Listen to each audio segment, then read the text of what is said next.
Que Dios les bendiga a todos en esta mañana. Damos gracias a Dios que podemos tener este momento y que hemos alabado a Dios, hemos exaltado porque Él es digno de toda gloria y de adoración. Hemos estado estudiando, ya se empezó hace unas semanas, el tema que hemos titulado, una serie que hemos titulado Los falsos evangelios. Y precisamente estamos tratando de comparar en cuanto a la Escritura lo que es el verdadero evangelio de Cristo versus falsos evangelios. Ya que vivimos en un tiempo donde la palabra de Dios ha sido tergiversada, ha sido diluida, ha sido alterada, modificada y ha sido sustituida también por pensamientos de hombres, por filosofías humanas y por tradiciones. Y entonces esto nos ha llevado a precisamente tocar este tema. Encontramos el día de hoy cientos o tal vez miles de grupos alrededor del mundo que se llaman a sí mismos cristianos, pero que la verdad no viven ya ese cristianismo. Ya no predican el evangelio de Cristo, predican otro evangelio diferente. A veces te encuentras con un cristianismo, un evangelio social, en el cual pues obviamente no se habla del seguir a Cristo, de la negación, el sacrificio, la consagración, la entrega, la santidad. Al contrario, pareciera que el día de hoy ser cristiano es un club social, un lugar para tener actividades, un lugar donde es un lugar de encuentro con amigos, y todo eso es bueno. Pero si se pierde el sentido principal de que venimos a adorar y a servir a Dios, y que venimos también para entender lo que Dios quiere para nuestras vidas, entonces se pierde ese propósito del verdadero evangelio. Y en la Biblia nosotros encontramos un principio espiritual que se encuentra en el libro de Génesis. En el libro de Génesis la Biblia dice que Dios, cuando creó todas las cosas, dice la Escritura que cada árbol que Él creó y cada semilla que Él creó, dice que la semilla iba a dar fruto de acuerdo a su género. O sea que el fruto iba a ser de acuerdo a la semilla, las semillas. Y si aplicamos esta verdad de acuerdo a su género, consideramos que el evangelio entonces es como una semilla. De hecho, el Señor Jesús lo enseñó así en la parábola del sembrador, donde dice que la semilla es la palabra de Dios que se siembra. Y Él dijo que la palabra de Dios, la predicación, es como una semilla, cuando dijo que el sembrador salió a sembrar y parte de la semilla cayó en buena tierra. Y el Señor comienza precisamente a comparar la predicación con la buena semilla. Obviamente esa buena semilla se está refiriendo al evangelio que Él vino a predicar.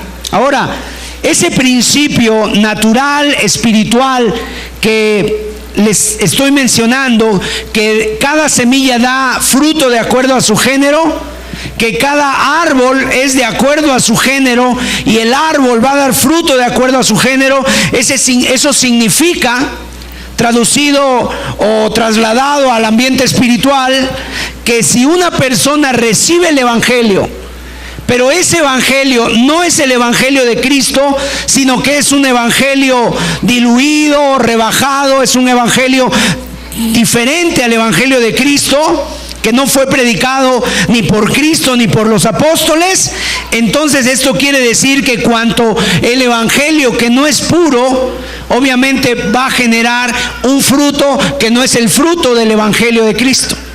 Va a generar un fruto malo, va a generar malos frutos, y esto lo podemos aplicar tanto a árboles como a personas.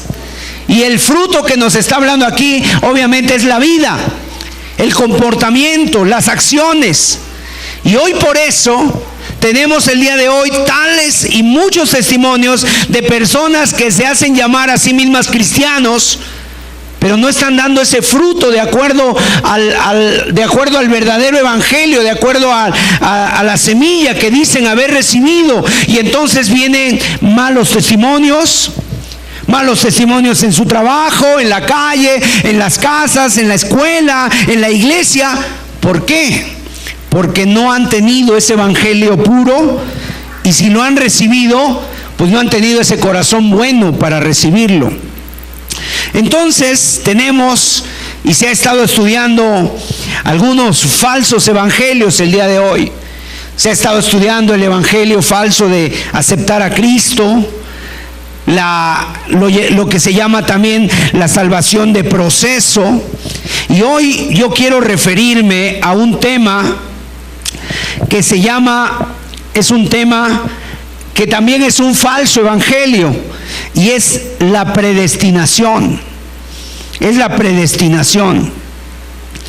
Entonces, hoy vamos a estudiar este tema con la ayuda de Dios, y yo quiero que usted esté muy atento a lo que vamos a estar estudiando, porque veremos esto que es no muy común, pero sí peligroso, el ver esta enseñanza de la predestinación absoluta. Y esa es una doctrina que la vamos a estar estudiando desde sus orígenes.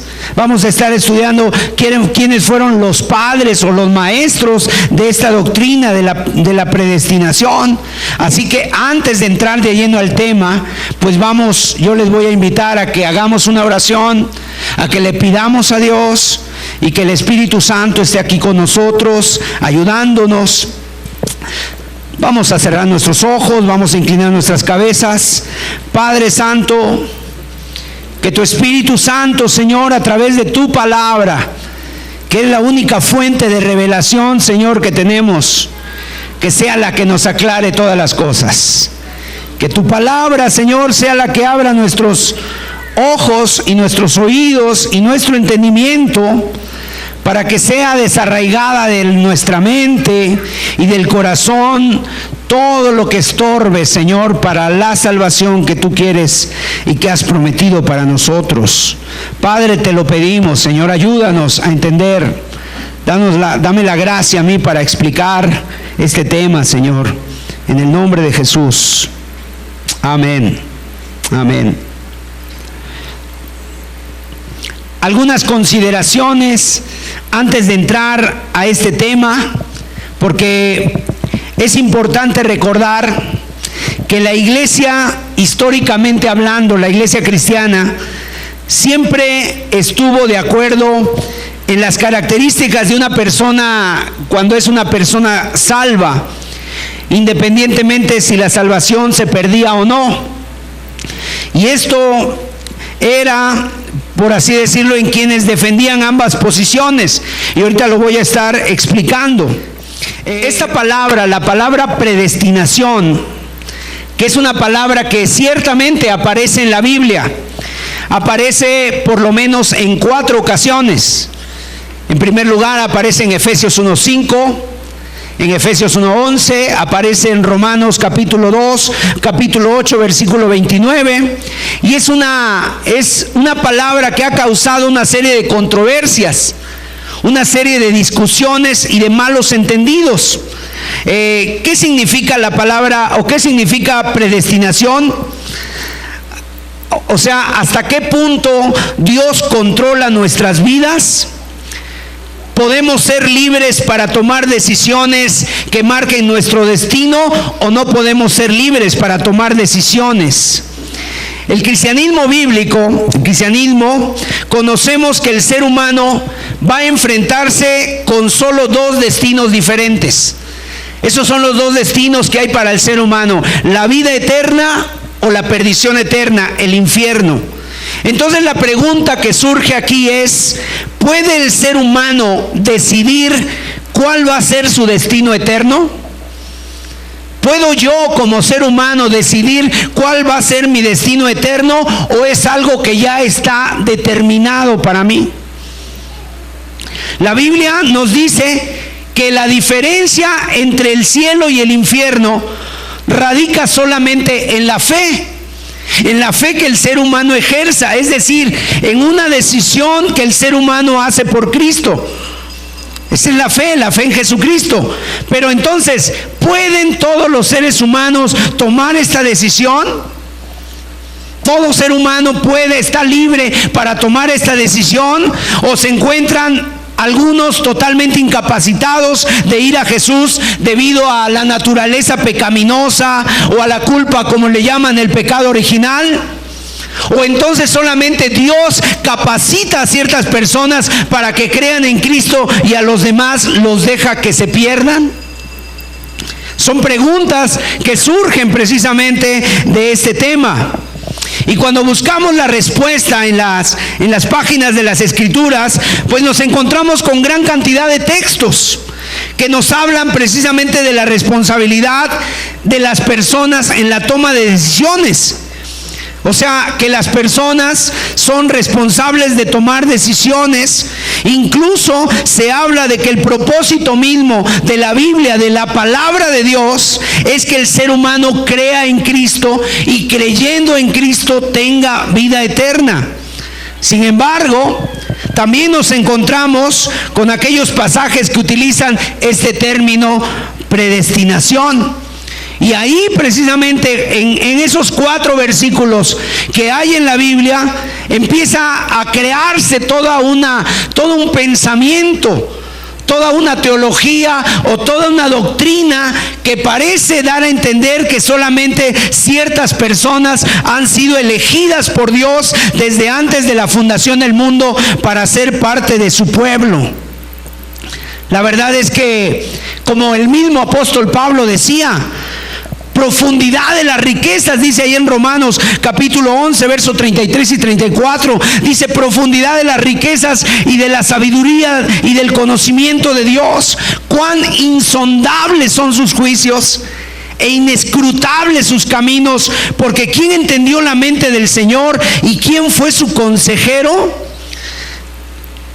O sea, esto es algo sumamente importante y delicado, que si nosotros malinterpretamos ciertos pasajes de la Escritura o los queremos interpretar de acuerdo a un cierto prejuicio, entonces nos encontramos con que tergiversamos aún el mismo carácter de Dios.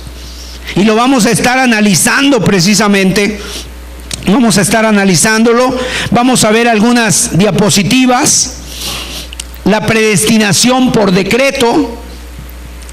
Eso es lo que vamos a estar estudiando, obviamente analizándolo conforme a la palabra de Dios. La predestinación por decreto, dice ahí, la idea de que Dios, desde antes que hiciera el mundo, decretó quiénes serían salvos y quiénes no, independientemente de lo que hagan, lo que busquen o lo que deseen.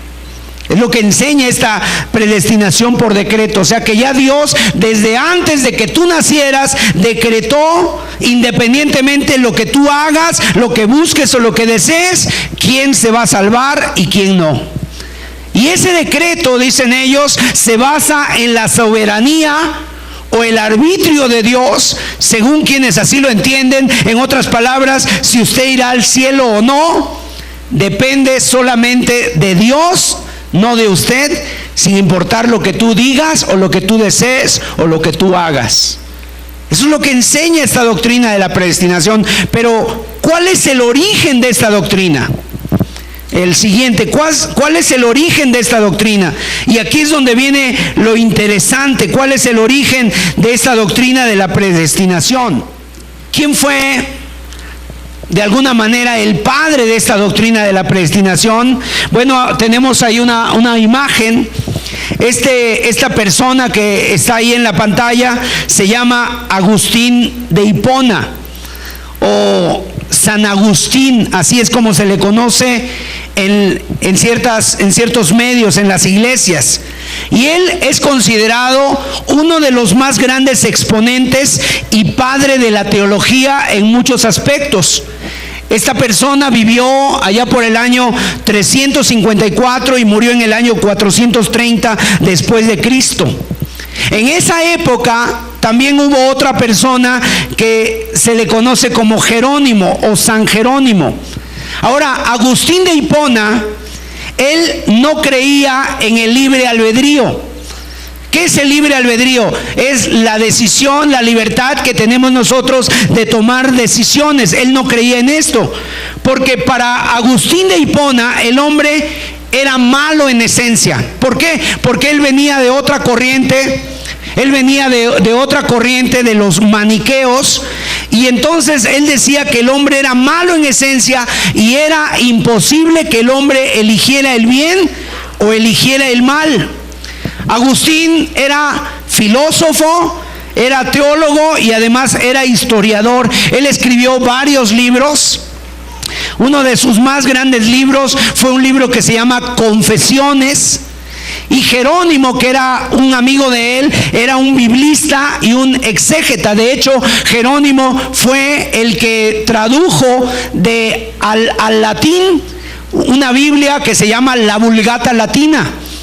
Fue traducida del hebreo y del griego al latín, y de esa Biblia de la Vulgata Latina salieron muchas otras traducciones al inglés, al alemán, inclusive al español.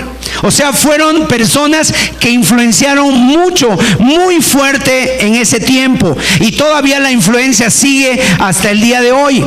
La influencia de Agustín de Hipona tuvo muchas repercusiones, influenció en el pensamiento bíblico de Jerónimo, de tal manera que cuando Jerónimo tradujo la Vulgata Latina, lo hizo precisamente ya con la influencia de Agustín de Hipona. Ahora, tenemos que separar un poquito lo que es influencia de Jerónimo y lo que el texto griego lo dice en su propia naturaleza pura.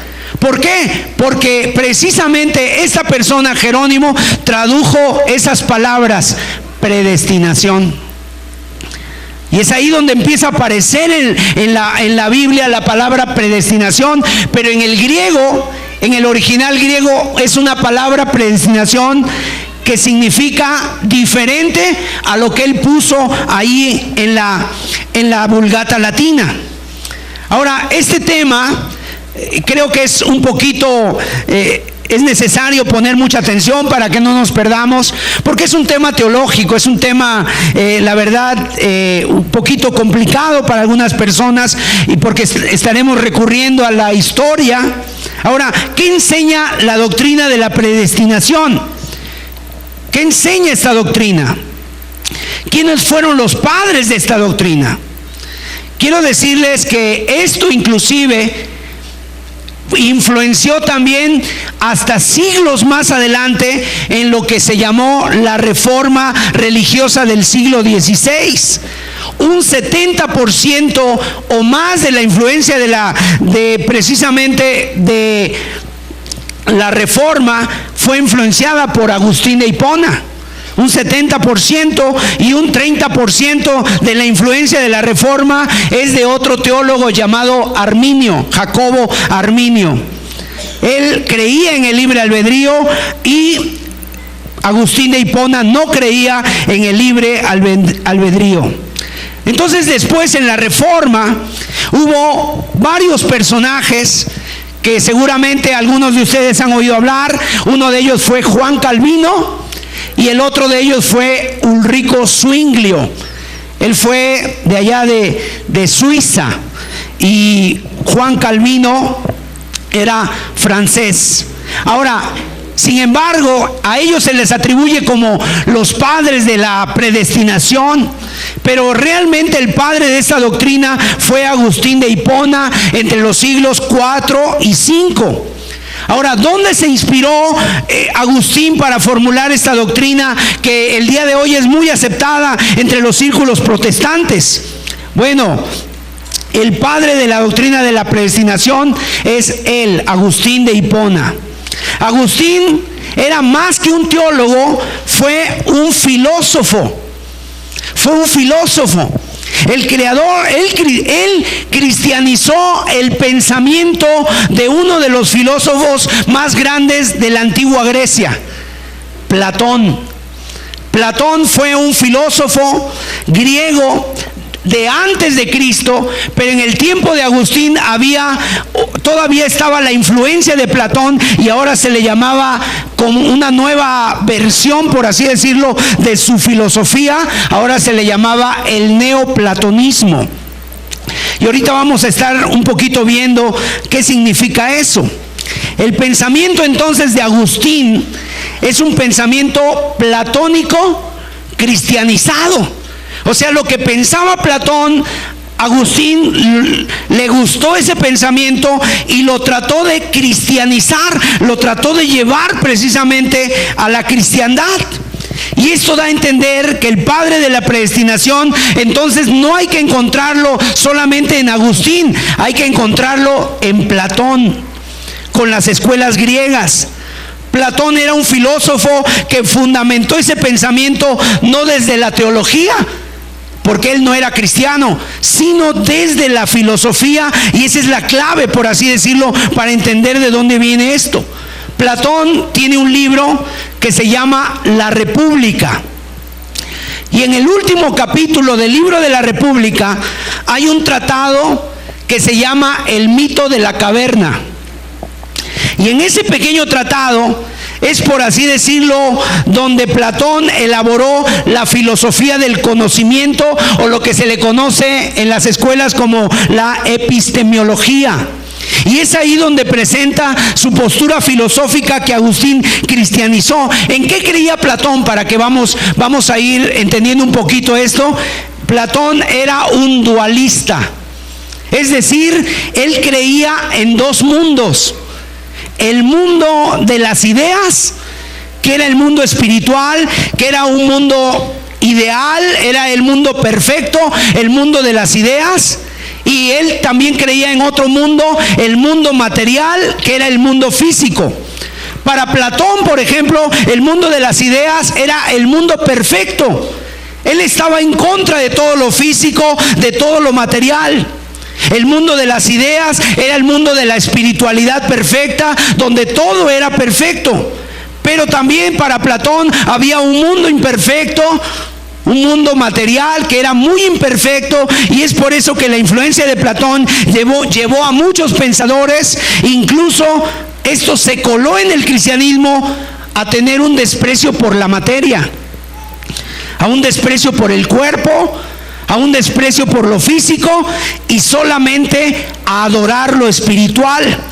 Y esta influencia platónica tuvo grandes repercusiones en la teología cristiana. Es por eso que de ahí viene, mire, por ejemplo, los monjes católicos. Los monjes católicos en un momento dado empezaron a menospreciar sus cuerpos y a despreciar sus cuerpos como si el cuerpo fuera algo maligno, y la única forma de conservarlo puro, de conservarlo santo al cuerpo, gracias, era obviamente flagelándolo, mortificando el cuerpo. ¿De dónde venía esa idea? Esa idea venía de Platón.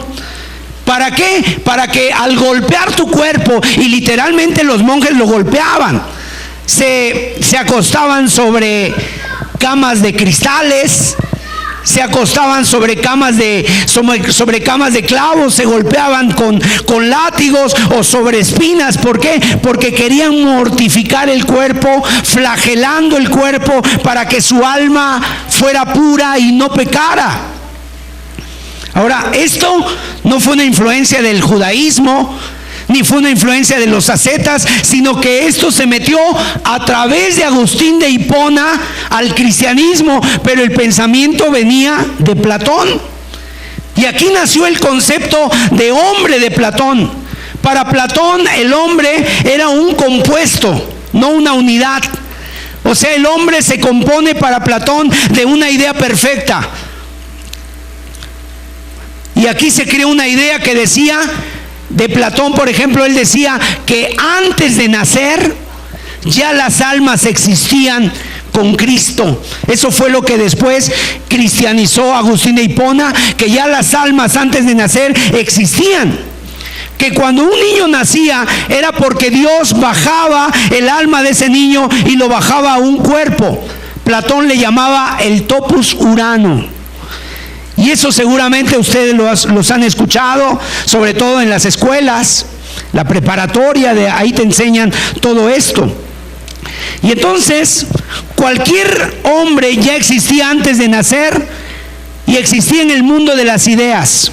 Y en el mundo de las ideas, el hombre conoció las verdades perfectas, las verdades absolutas, pero cuando el hombre bajó a la tierra, bajó al mundo, lo encarnó, se encarnó en un cuerpo, entonces esa alma se contaminó de la ignorancia, se contaminó de la corrupción, y se le olvidó a ese hombre todo lo que había aprendido en el mundo perfecto de las ideas.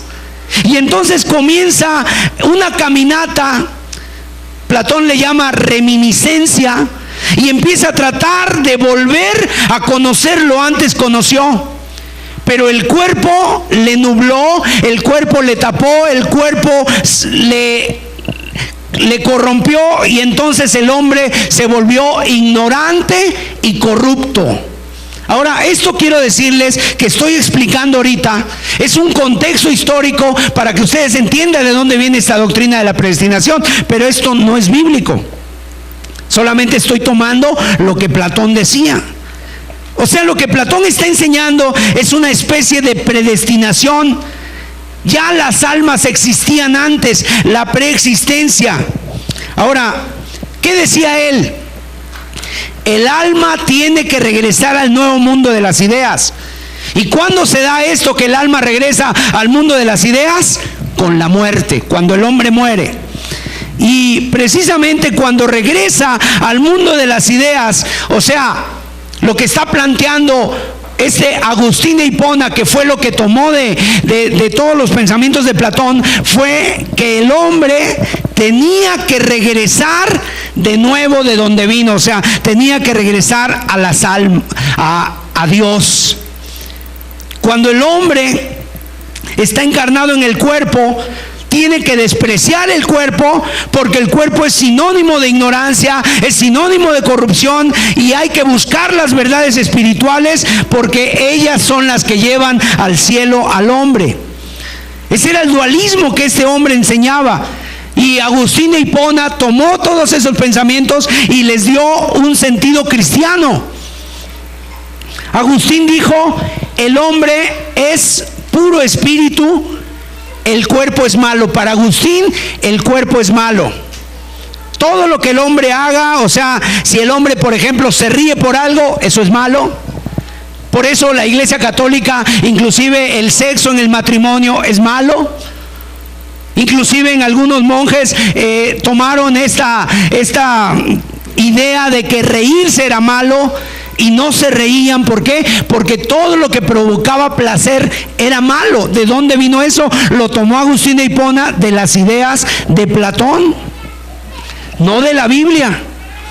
Ahora, para Agustín, el hombre es espíritu y el cuerpo es malo. El cuerpo es de segunda categoría, mientras el espíritu es de primera categoría. Y Agustín, ¿sabes qué?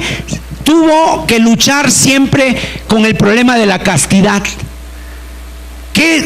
¿Cuál es el problema de la castidad? En su libro de Confesiones, ahí dice la biografía, por ejemplo, de Agustín, es que él, antes de convertirse, era una persona esclava al pecado sexual, esclava al adulterio, esclava a la fornicación, y cuando él se convierte, dice que cuando se convierte, la verdad es que algunos cristianos piensan que nunca se convirtió, sino que cristianizó de alguna manera sus ideas. En su libro de Confesiones, y es muy importante que si tú quieres saber un poquito más de esto, tú lo leas, lo puedes encontrar en cualquier librería, y él habla sobre el desprecio del cuerpo, porque a él lo llevó a manchar su alma, a contaminar su espíritu. Y entonces él dijo: las almas deben regresar de donde vinieron. Y Agustín de Hipona tiene una frase: mi alma no descansará hasta que no descanse en ti, oh gran Señor. Pero no se refiere a encontrar a Cristo, sino que se refiere ya cuando muere el hombre y otra vez se va con Dios. O sea, para Agustín todos se salvan. todo hombre se salva, y precisamente él creó también una idea acerca del purgatorio. O sea, en lugar de haber dos lugares, el cielo y el infierno, él empezó a crear una especie como de purgatorio, donde las personas después de morir, si no se habían purificado, podían ir a un lugar antes de estar con Dios. Obviamente que eso no es bíblico, haya sido quien haya sido. Y estos conceptos de Agustín se cristianizaron, se metieron en la iglesia, y Agustín no habló, por así decirlo, de dos tipos de predestinación hasta después, en el siglo XVI. Agustín primero habló de una predestinación, de que el hombre está con Dios y luego está en este mundo encarnado, donde el cuerpo es malo y tiene que volver a ir a Dios.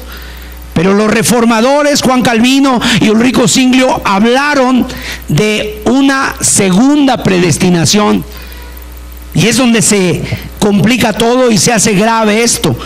Ahí en ese momento, en la Reforma, se habló de dos tipos de predestinación. Una es la que hablaba Agustín, pero otra es los electos y los réprobos. O sea, ellos empiezan a enseñar unos que fueron predestinados para irse al cielo y otros que fueron predestinados para irse al infierno. Agustín solamente habla de los electos, pero no habla de los réprobos para irse al infierno. Para Agustín toda alma se va con Dios. No lo dijo directamente, pero se deduce, lo da a entender. Y eso, ¿sabes qué? Tuvo mucha acogida hasta el día de hoy, pues muchos cristianos tienen, por un lado, el desprecio al cuerpo. El desprecio al cuerpo. A veces, inclusive en algunos círculos, la gente dice, pues no importa que me enferme, no importa que tenga alto el colesterol, no importa cómo yo me sienta, lo importante es que yo me vaya al cielo, ni siquiera es importante que yo estudie, lo importante es que yo regrese a Dios. Pero esa no es una idea bíblica, es una idea del dualismo griego. Agustín, fíjese esa frase que tiene en su libro Confesiones. Dice, como él tuvo problemas siempre con las cuestiones sexuales, él dice, dame el don de la castidad, pero todavía no. O sea, como diciendo, espérame tantito, ¿no? ¿Por qué? Porque él siempre tuvo problemas con eso, con la castidad. Y él a todas las pasiones le echaba la culpa a la carne. Ahora, Agustín de Hipona tuvo una influencia muy fuerte sobre Lutero, Martín Lutero, sobre Juan Calvino, sobre Zwinglio, y precisamente ellos fueron los que ya formularon la predestinación, como ahorita lo vamos a estar estudiando. Ahora, teniendo ya un poquito de contexto de dónde surge esto, pues no surge exactamente de la Biblia, sino que surge de un filósofo griego, Platón, y después surge de Agustín, que fue un filósofo también y que cristianizó algunas ideas, o sea, trasladó unas ideas de Platón y las trasladó al cristianismo. Vamos a ver entonces los siguientes. Ahí está Platón, que vivió antes de Cristo, en la diapositiva. Ahora, ¿qué propusieron ellos? Por ejemplo, Juan Calvino propone, aunque ni siquiera fue Juan Calvino el padre de la predestinación o el padre del calvinismo, sino que fue Zwinglio, Ulrico Zwinglio. Sin embargo, se le atañe a él. Él propone que por medio de un acrónimo, en el idioma inglés, la doctrina llamada también calvinista, o también llamadas doctrinas de la gracia, que se resumen en 5 puntos, vamos a ver los que propone. Ahí es una flor, el tulipán, y en inglés es tulip, y está así como en acróstico, y cada primera letra del tulipán o de la palabra tulipán en inglés es una palabra, una doctrina que ellos creen. La primera es vamos a poner el siguiente que está en español, es depravación total. O sea que el hombre está totalmente depravado, que el hombre está inhabilitado para creer, inhabilitado para tomar decisiones, que no hay un libre albedrío, que el hombre no tiene libre albedrío para creer.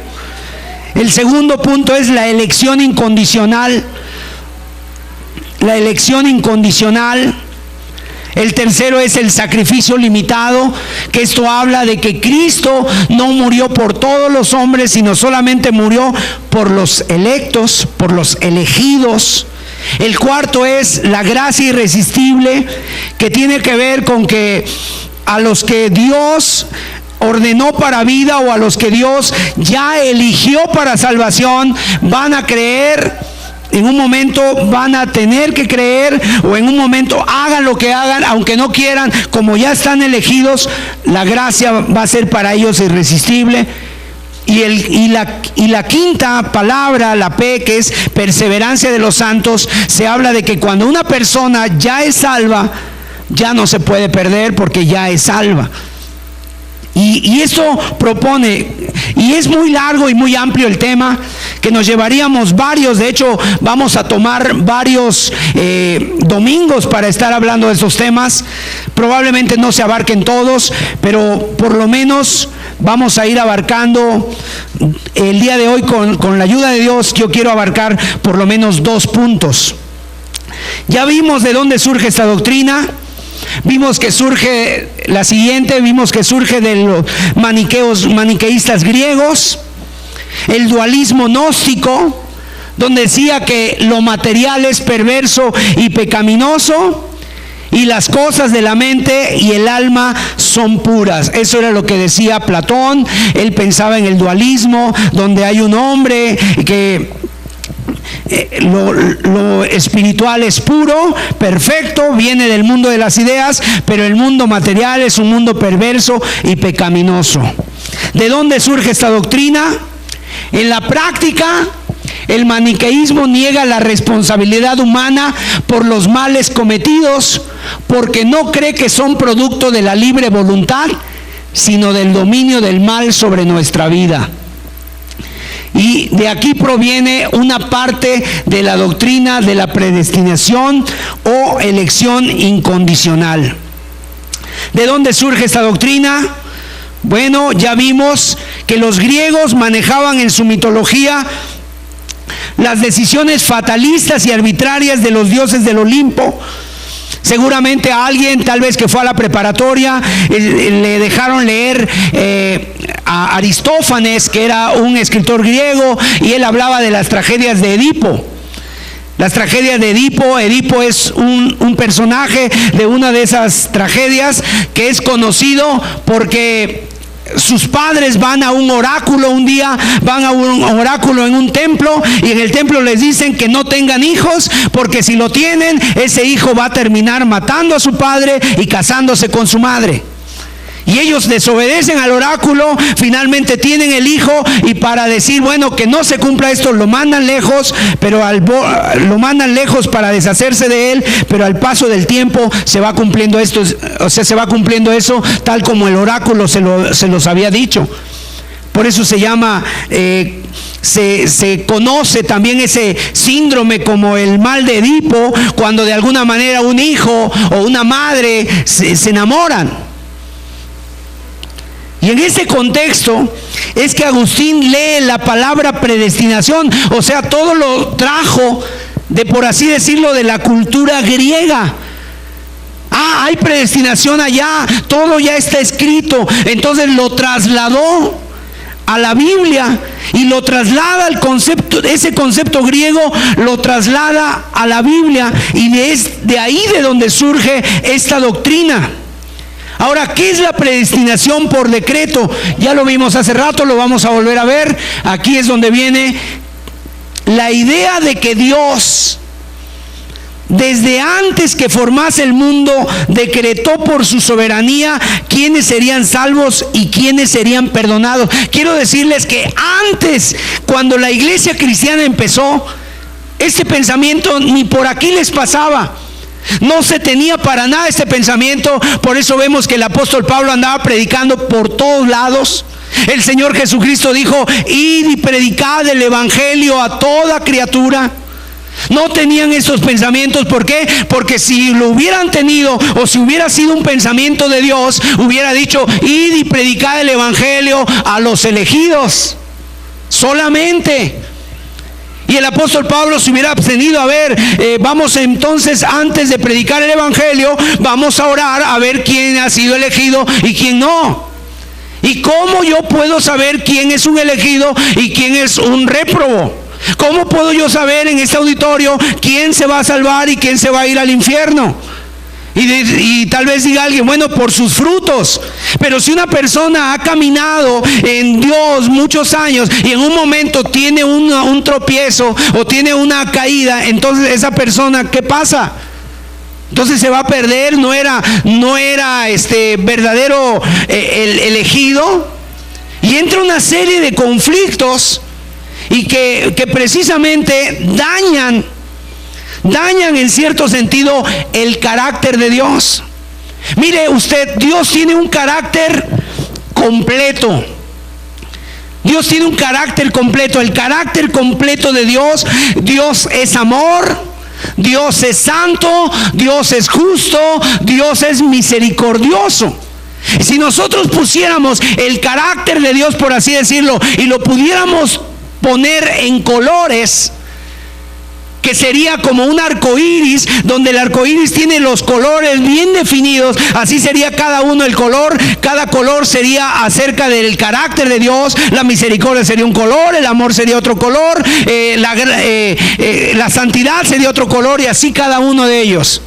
Pero ¿qué pasa si nosotros agrandamos solamente una parte del carácter de Dios y le quitamos a otro? ¿Qué es lo que está pasando el día de hoy? A Dios solamente en algunas iglesias lo ponen como que Dios es amor, Dios es amor, Dios es amor, y que le quitáramos a las otras partes de los colores, sus colores, y solamente agrandáramos el de Dios es amor. Entonces ya no sería justo, ya no sería santo. Y tristemente es lo que pasa en muchas iglesias. Se agranda el carácter de Dios solamente de una parte. Dios es amor, pero también Dios es justo, pero también Dios es santo. Y entonces se pone, por así decirlo, en desequilibrio el carácter de Dios. ¿Cuál es lo que esta doctrina agranda? Agranda, por así decirlo, el carácter de Dios en cuanto a su voluntad soberana, pero empieza a afectar otras partes del carácter de Dios. Porque si mire usted, si Dios, vamos a ver Hechos 17:30, dice ahí la escritura: pero Dios, habiendo pasado por alto los tiempos de esta ignorancia, ahora manda a todos los hombres en todo lugar que se arrepientan. Ahora, ¿por qué está este texto? Este texto lo escribió el apóstol Pablo cuando estuvo en Grecia. En Grecia, ustedes saben, eran gentiles. Ahí el apóstol Pablo les habló acerca del Dios no conocido. Ahí les estuvo hablando acerca de sus propios poetas. Pero fíjese esta palabra que dice ahí: Dios manda. O sea, Él ordena. Hay un mandamiento para todos nosotros. En todo lugar, a todos los hombres. Y hombres aquí no se refiere solamente a masculinos, sino se refiere a género, hombre y mujer. Dios manda a todo hombre y mujer en todo lugar que se arrepienta. O sea, si un hombre no está habilitado, como dice la doctrina de la predestinación, no está habilitado para arrepentirse, ¿por qué le manda esto? O sea, ¿por qué le manda esto? Y luego dice a todos los hombres. Si no fuera para todos la salvación, si no fuera para todos la posibilidad de salvación, ¿por qué dice a todos? ¿No sería algo encubierto, como cierta hipocresía de Dios? Que te estoy mandando algo pero no lo puedes hacer. Que te estoy mandando algo pero tú no eres de los que yo escribí que ya sí se van a salvar. Entonces todo esto, por eso es que lo hace un falso evangelio. ¿Por qué? Porque altera el carácter de Dios, presenta a Dios como un Dios que no es congruente, por así decirlo. Porque por un lado me dice, vayan por todo el mundo a predicar el evangelio, pero por otro lado, pues no todos se van a salvar. Algunos ya han sido reprobados desde antes de que nacieran. ¿Y saben en qué ha caído todo esto? El día de hoy tenemos el hipercalvinismo y el ultracalvinismo, donde los misioneros de estas congregaciones salen al mundo, pero no a predicar el evangelio. ¿Por qué? Porque para ellos hay un mundo de electos y hay un mundo de reprobados, y entonces dice, pues yo no sé quiénes son, lo que salen es a publicar más sus enseñanzas. Más que el evangelio de Cristo, más que predicar el evangelio de Cristo. Y ese es el problema que ellos tienen. Y por otro lado, pues ¿para qué oro si Dios ya sabe quién se va a salvar y quién se va a perder? ¿Y para qué le busco si Dios me eligió a mí? Pues ¿para qué le busco? ¿Para qué me arrepiento? ¿Para qué hago cualquier cosa si de todas maneras me voy a salvar aunque yo no quiera? Y si yo no quiero ir al cielo, pero Dios ya me eligió a mí, pues aunque yo no quiera me voy a ir porque yo ya me eligió. O sea, es una serie de contradicciones. Vamos a regresar entonces a los textos que utilizan. Los gentiles, oyendo esto, se regocijaban y glorificaban la palabra del Señor, y creyeron todos los que estaban ordenados para vida eterna. Entonces ahí dicen, a ver, aquí había personas que ya estaban ordenadas para vida eterna. Hechos 13:48.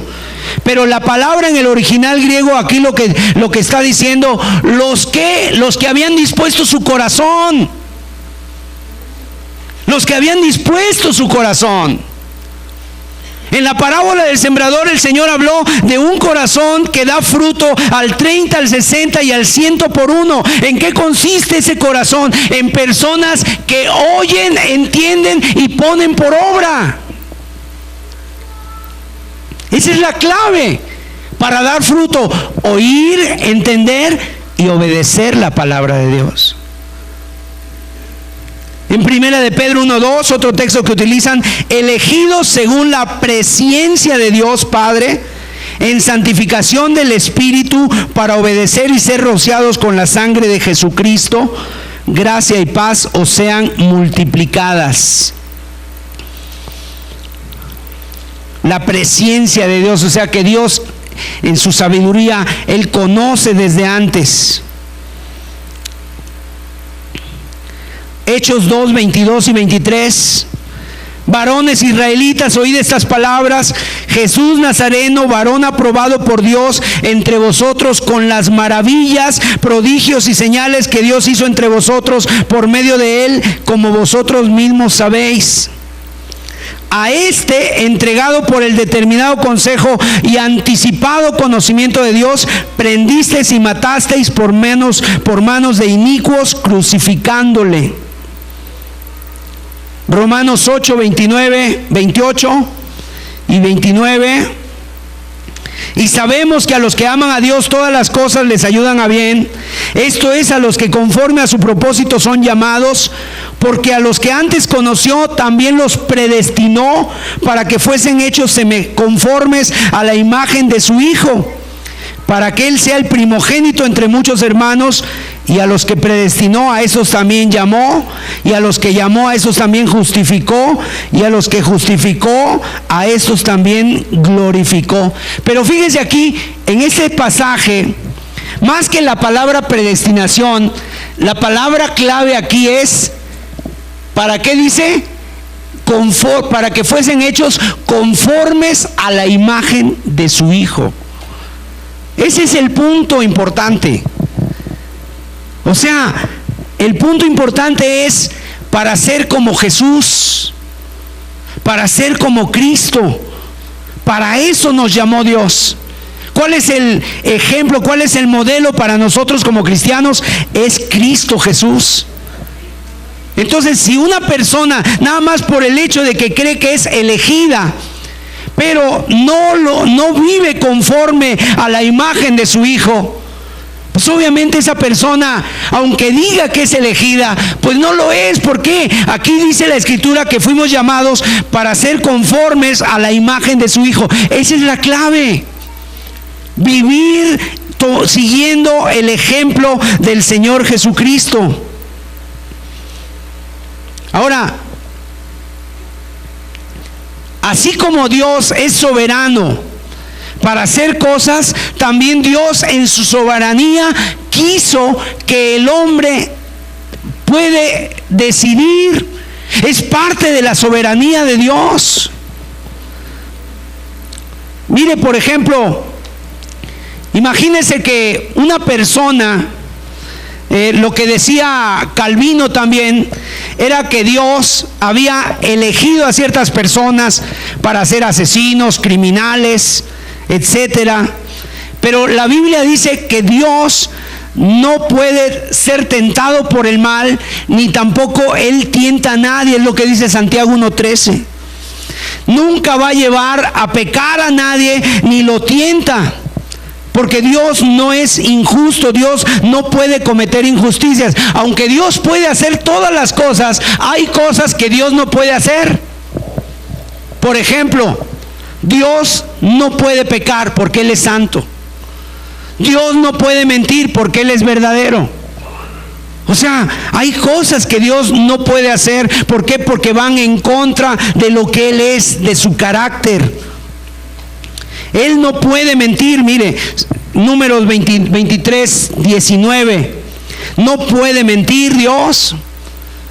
Otra de las cosas que hace esta doctrina es que hace acepción de personas, porque a uno lo salva y a otros no.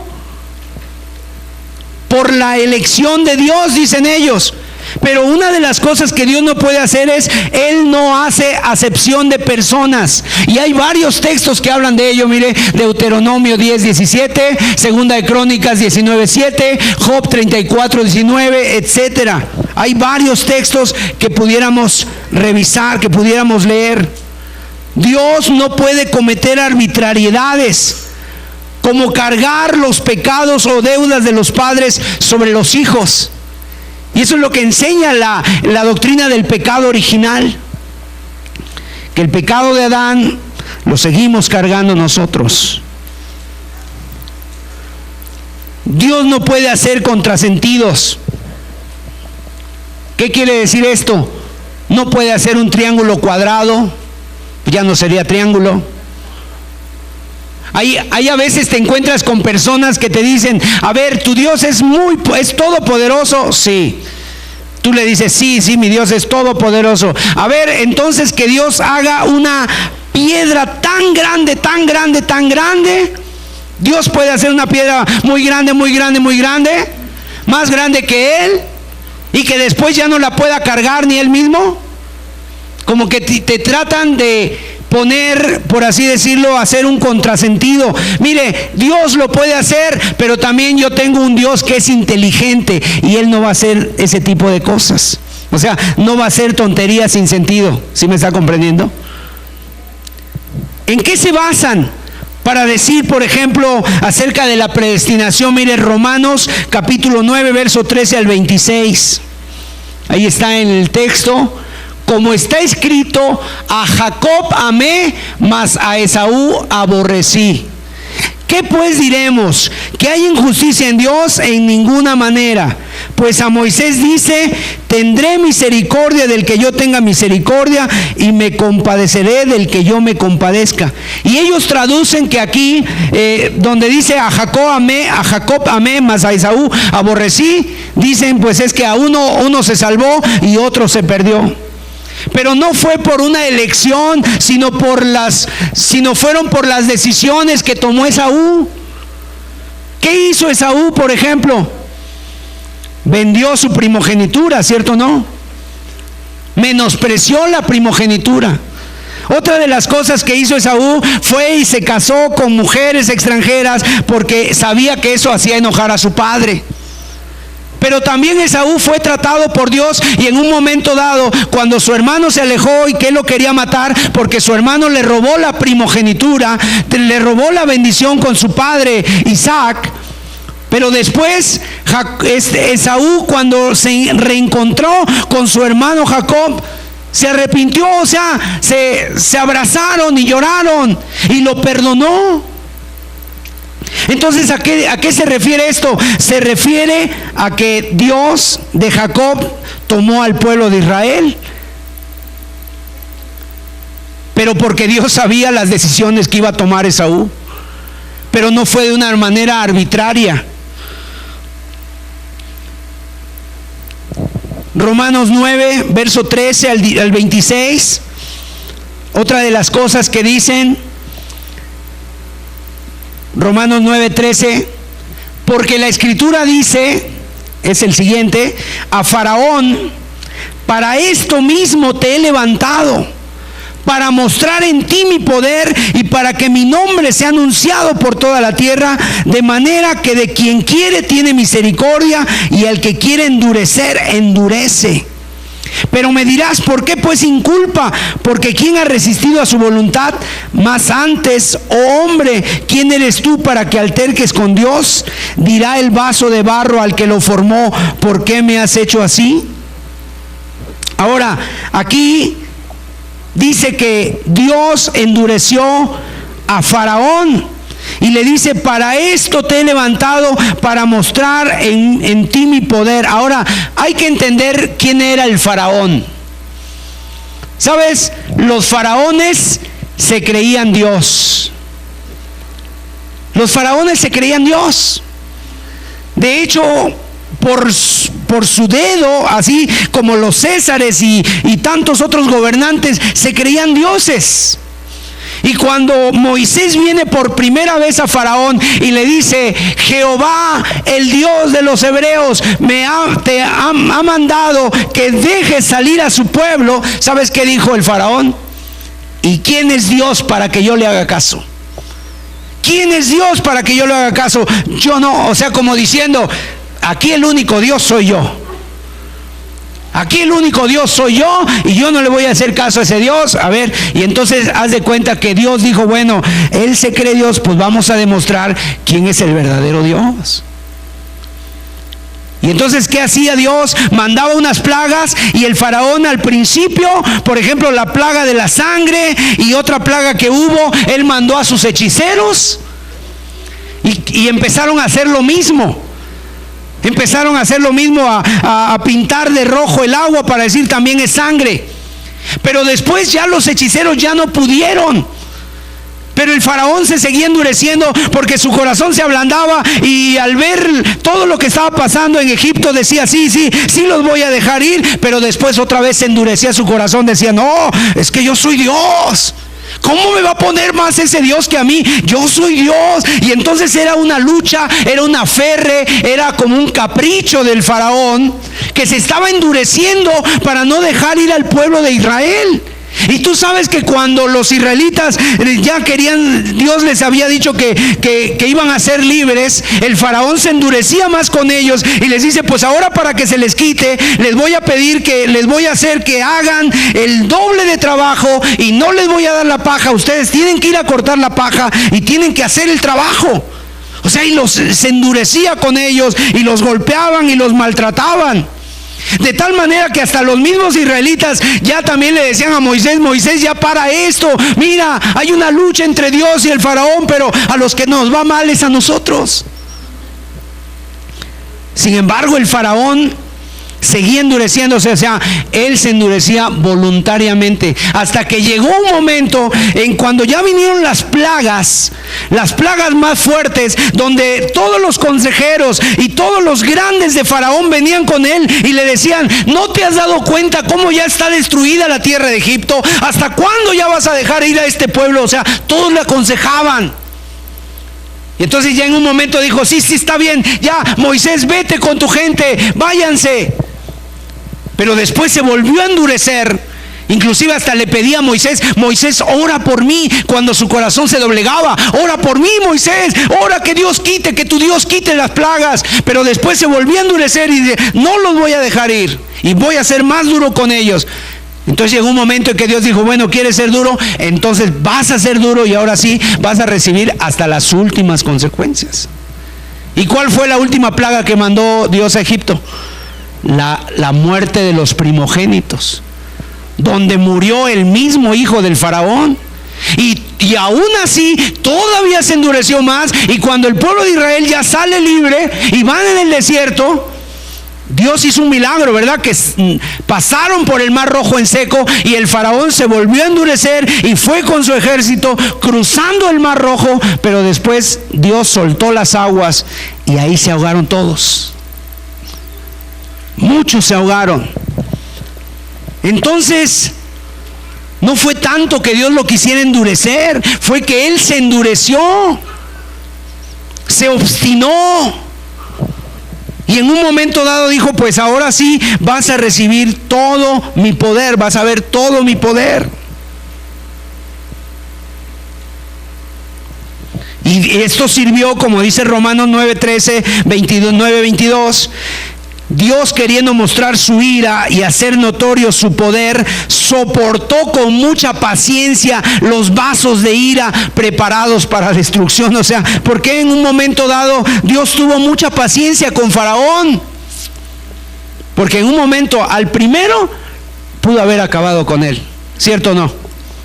Pudo haber acabado con él, pero a través de eso quería enseñarle algo al pueblo de Israel. Quería enseñarles que confiaran en Dios y que Dios tenía el control, y que ese faraón que se creía Dios, pues no era Dios, era un hombre igual que nosotros. Entonces, quiero terminar este estudio poniendo algunos textos que refutan precisamente ese sacrificio limitado. Ellos dicen que Cristo solamente murió por los elegidos. Pero vamos a ver varios textos. Ya vimos uno, vamos a volverlo a leer. Hechos 17:30. Dice ahí: pero Dios, habiendo pasado por alto los tiempos de esta ignorancia, ahora manda a todos los hombres en todo lugar que se arrepientan. La pregunta es: si Dios manda arrepentirse a todos, pero no todos lo pueden hacer, entonces, ¿qué sería Dios entonces? ¿Se está burlando Dios de la gente? Según este texto y según lo que ellos dicen, que Dios no murió por todos. O sea, ¿a quién le creemos? ¿Al hombre o a la palabra de Dios? A la palabra de Dios. Siguiente texto, 1 Timoteo 2, 1 al 6. Exhorto ante todo a que se hagan rogativas, oraciones, peticiones y acciones de gracias por todos los hombres, por los reyes y por todos los que están en eminencia, para que vivamos quieta y reposadamente en toda piedad y honestidad, porque esto es bueno y agradable delante de Dios nuestro Salvador. ¿Por quiénes dice que oremos? ¿Por los elegidos solamente? Por todos los hombres. Y luego dice el verso 4, el cual quiere, ¿qué dice? Que todos los hombres sean salvos. O sea, Dios quiere que todos los hombres, los que estamos aquí en este auditorio, Dios quiere que todos ustedes se salven. Dios lo anhela, o sea, Dios lo anhela. Ha permitido muchas cosas en tu vida para que tú estés aquí escuchando la palabra de Dios. Porque Dios quiere que todos los hombres sean salvos y vengan al conocimiento de la verdad, porque hay un solo Dios, un solo mediador entre Dios y los hombres, Jesucristo hombre, el cual se dio a sí mismo en rescate. ¿Por quién dice? Por todos. por todos, de lo cual se dio testimonio en su debido tiempo. O sea, Dios se dio en rescate, en sacrificio, en salvación por todos, no nada más por unos cuantos. Tito 2:11, otro texto más. Porque la gracia de Dios se ha manifestado, ¿para quién? Para salvación a todos los hombres. O sea, si estos textos, solamente estos textos, hay muchos más, pero si solamente estos textos estuvieran, es suficiente razón para decir Dios murió por todos. Pero si no es así, como lo enseña la palabra, y es como lo enseñan ellos, que solamente por los elegidos, entonces esto es una mentira. Juan 3:16. Porque de tal manera amó Dios al mundo, que ha dado a su Hijo unigénito, para que todo aquel que en Él cree no se pierda, mas tenga vida eterna. Todo aquel que en Él cree. Amén. Hebreos 2:9. Pero vemos aquel que fue hecho un poco menor que los ángeles, a Jesús coronado de gloria y de honra a causa del padecimiento de la muerte, para que por la gracia de Dios gustase la muerte. ¿Por quiénes? Por todos, por todos. Primera de Juan 2:2. Y Él es la propiciación por nuestros pecados, y no solamente por los nuestros, sino también por los de todo el mundo. Primera de Juan 2:2. Juan 6:51. Yo soy el pan que vivo, yo soy el pan vivo que descendió del cielo, dice. Si alguno comiere de este pan, vivirá para siempre, y el pan que yo daré es mi carne, la cual yo daré por la vida del mundo. O sea, por todos, mis amados, por todos. Es importante que podamos entender estos textos. Segunda de Pedro 3:9, por favor. Vamos a leer antes. Primera de Timoteo 1:15. Palabra fiel y digna de ser recibida por todos, que Cristo Jesús vino al mundo para salvar a los pecadores, de los cuales yo soy el primero. Cristo Jesús vino a salvar ¿a quiénes? A los pecadores. Y Pablo decía, de los cuales yo soy el primero. Yo era un pecador. Segunda de Pedro 3:9. El Señor no retarda su promesa, según algunos la tienen por tardanza, sino que es paciente para con nosotros, no queriendo que ninguno perezca, sino que todos procedan al arrepentimiento. Toda persona se puede arrepentir. El arrepentimiento es algo voluntario. Obviamente Dios interviene también, porque Dios es el que despierta nuestros corazones. Dios es el que empieza a tratar en nosotros, el que empieza a poner esa hambre de las cosas de Dios. Dios empieza a tratar con nuestras vidas. Ezequiel 3:11. Diles: vivo yo, dice Jehová el Señor, que no quiero la muerte del impío, sino que se vuelva el impío de su camino y que viva. Dios no quiere la muerte del que muere. Dios se lamenta cuando una persona muere. Ahora, es la voluntad de Dios que una persona muere. Dios tiene el control sobre la vida y la muerte, pero hay algo que Dios permite. O sea, Dios lo permite, pero no es su voluntad perfecta que una persona muera en pecado. No es la voluntad perfecta que una persona muera en el pecado. Dios, es más, a todos y cada uno de nosotros nos da oportunidades, muchas, para arrepentirnos. Y por eso nos está llamando de día y de noche, y a cada momento nos está llamando para que nos volvamos a Dios. Mis amados hermanos, con estos textos queda muy claro que Dios murió por todos y que Él quiere que todos procedamos al arrepentimiento. Dios es lo que Él anhela para cada uno de nosotros. Entonces, la Biblia habla de una predestinación, pero no es la que estamos refutando, es algo teológicamente que ya vimos ahí, que tiene el nombre de la presciencia de Dios. Esto es que Dios, debido a que tiene el conocimiento de las cosas pasadas, presentes y futuras, sabe quiénes serán salvos y sabe quiénes no, claro, pero en esta predestinación es indispensable la decisión. Las decisiones que toma cada ser humano por sí mismo. Dios no interfiere en contra de la voluntad. Él solo puede persuadir. Él solo puede persuadir, pero al final la decisión va a ser nuestra. La decisión es nuestra. Dios nos ha dado lo que se llama el libre albedrío para decidir. Dios sabe de antemano quiénes se van a salvar, sí, pero Él en su soberanía también ha permitido que nosotros podamos decidir. Por eso Él nos llama. Pongo delante de vosotros camino de vida y camino de muerte. Escogeos hoy la vida para que vivas, dice. Si alguno tiene sed, venga a mí y beba, dice. O sea, pone una decisión.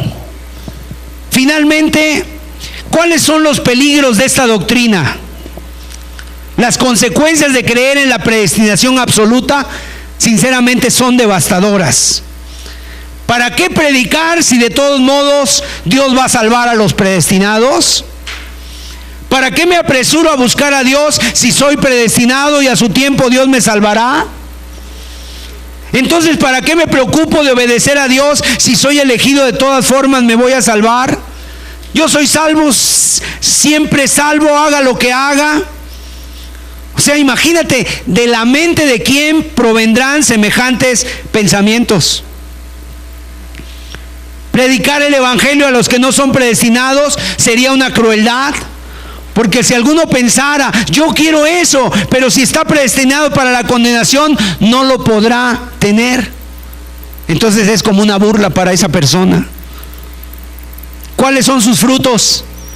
Indiferencia, pecado, malos testimonios, pasividad y ¿sabes qué? Una gran soberbia de pensar, yo soy de los elegidos y tú eres de los reprobados.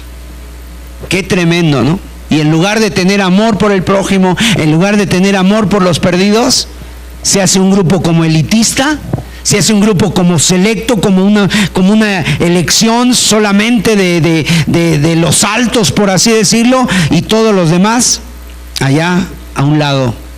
Mis amados, estamos viviendo tiempos de apostasía. Estamos viviendo tiempos difíciles. ¿Qué es lo que nosotros tenemos que hacer? Tú tienes que buscar a Dios. Tú tienes que vivir la palabra en santidad como Dios lo manda. Tienes que esforzarte en la gracia de Dios. Tienes que estudiar la palabra de Dios. Y tienes que guardarte también de todas estas ideas. Seguramente habrá aquí personas que estén escuchando que han tenido contacto con alguna de esta doctrina. Tal vez algunos otros dices, yo nunca había escuchado eso, hermano, como que no entiendo, me cansa. No te preocupes, pero algunos otros tal vez dirán, pues sí, yo he escuchado esto. Bueno, es importante tal vez platicar en lo personal si alguien tiene dudas, si alguien tiene inquietudes. Pero llévense en cuenta esto: vivimos tiempos de apostasía donde hay falsos evangelios, que dice el apóstol Pablo que tratarán de distorsionar la palabra de Dios y la están distorsionando y están llevando a muchas personas a tener este tipo de frutos que no glorifican a Dios. Entonces yo les voy a invitar a que estemos de pie. Vamos a ponernos de pie, vamos a orar, a pedirle a Dios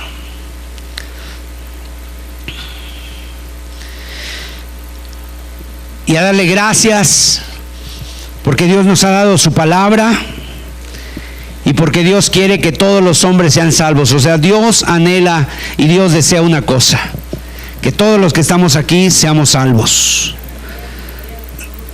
Y aún podrás ser el pecador más perdido, pero todavía tienes esperanza de parte de Dios. Todavía hay esperanza para tu vida. Por eso Él te está llamando. Vengan a mí los que están trabajados y cargados, que yo los haré descansar, dice Dios. Si alguno tiene sed, venga a mí y beba. Y cuando la Biblia termina en Apocalipsis 22, también dice, el Espíritu y la novia dicen, ven. Y al que tenga sed, venga y beba, dice. Venga y beba. Son palabras. Y el que quiera, tome del agua de la vida gratuitamente. El que quiera, o sea, el que tome la decisión, el que tenga esa decisión, puede venir y tomar agua de la vida gratuitamente. Gloria sea a Dios, del agua de la vida de Dios. Padre, gracias te damos por tu palabra. Te rogamos por el Espíritu Santo que estas cosas que a veces son difíciles, son complejas, nos vayan quedando claras, Señor. Pero sobre todo una cosa tengamos clara, que tú viniste a morir por todos nosotros. Que tú no eres un Dios que hace acepción de personas. Tú eres un Dios justo, Señor. Y tienes un carácter completo. Y nos has dado oportunidades grandes y abundantes a cada uno para que podamos ser salvos. Nadie te podrá decir aquel día, pues yo por más que me esforcé no me salvaste. Nadie, Señor, porque tu palabra dice que el que a ti viene, tú no le echas fuera. Tú no le echas fuera, Señor. Gracias, Señor. Y aún vemos que si una persona ha muerto, vemos ahí al hombre que hasta el último día en el último momento de su existencia, el ladrón junto a la cruz, en ese momento se arrepintió y tú te lo llevaste al paraíso, Señor. Gracias, Señor. Gracias porque tú lo puedes hacer, Señor. Queremos volvernos serios con tu palabra, estudiosos. Que tu Espíritu Santo nos siga hablando a cada uno en estos estudios que han sido tan importantes. Síguenos bendiciendo en este ciclo, Padre, para gloria de tu nombre. Te damos gracias.